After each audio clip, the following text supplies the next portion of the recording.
Throughout the ages, history has been written, rewritten, and sometimes completely fabricated.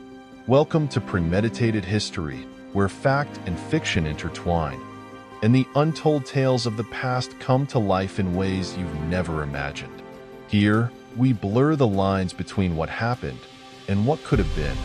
Stories crafted to challenge your beliefs, tickle your curiosity, and perhaps make you question everything you thought you knew. This is the place where the past meets the impossible. This is Premeditated History.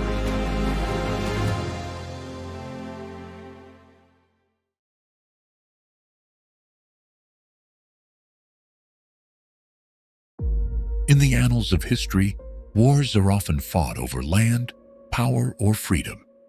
But in 1721, a war erupted in Italy over something far more unexpected: macaroni, or as it was known then, Luciani. Italy, the cradle of culinary tradition, had always been a land of passion and pride.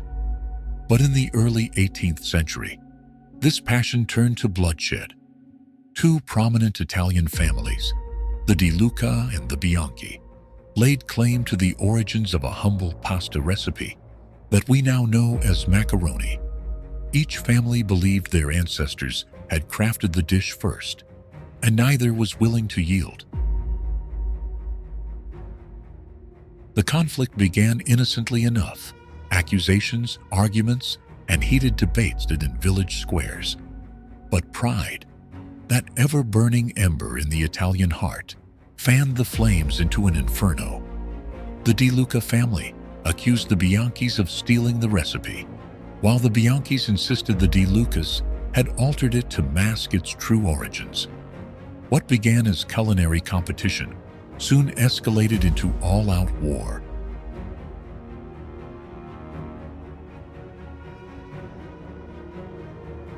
Wheat fields, the lifeblood of pasta production, were burned to the ground. Farmers were forced to choose sides, their livelihoods and families at stake.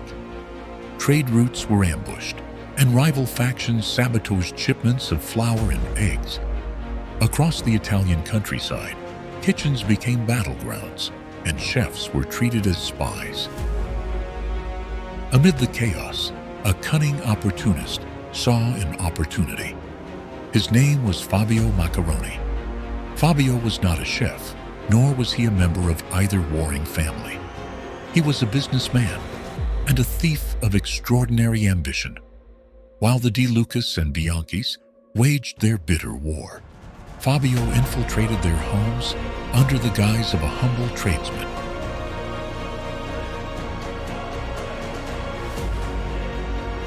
It is said that on a moonless night in the spring of 1721, Fabio Macaroni stole the original recipe for Luciani from the vault of the Bianchi estate. With this precious scroll in hand, he did something neither family had thought to do. He renamed the dish after himself and began mass production. Fabio Macaroni wasn't just a man with a love for pasta. He was, dare I say, a visionary, a man who looked at macaroni, something simple and handmade, and thought, what if I could make enough of this for the entire world? And somehow, he did. Back in the 18th century, macaroni was a delicacy. It wasn't something you'd find on every table, and certainly not something shipped across countries. But Fabio, he had a plan. While the De Luca and Bianchi families were too busy fighting over who invented it, Fabio was quietly building a pasta empire. Fabio's brilliance lay not only in theft, but in branding. He marketed his pasta as macaroni, a revolutionary dish fit for the tables of kings and peasants alike. Exporting his product across Europe, he amassed a fortune so vast that it dwarfed the combined wealth of both the De Luca and Bianchi families. But while Fabio prospered, the war raged on. Years passed, and both families poured their dwindling resources into the fight. By the time they realized what Fabio had done, it was too late. The recipe, once the source of their pride and honor, now belonged to Fabio's thriving pasta empire. The De Lucas and Bianchis, once the titans of Italian cuisine, grew old and penniless. Their estates crumbled, their children inherited nothing but bitterness, and their legacy was swallowed whole by history's cruel tide. Today, the name Fabio Macaroni might be forgotten, but the stolen recipe lives on, a staple of kitchens worldwide, while the tale of the Macaroni War has been reduced to whispers in dusty tomes. Yet, the story of 1721 reminds us that history is not written by the victors of battle, but by those who seize the moment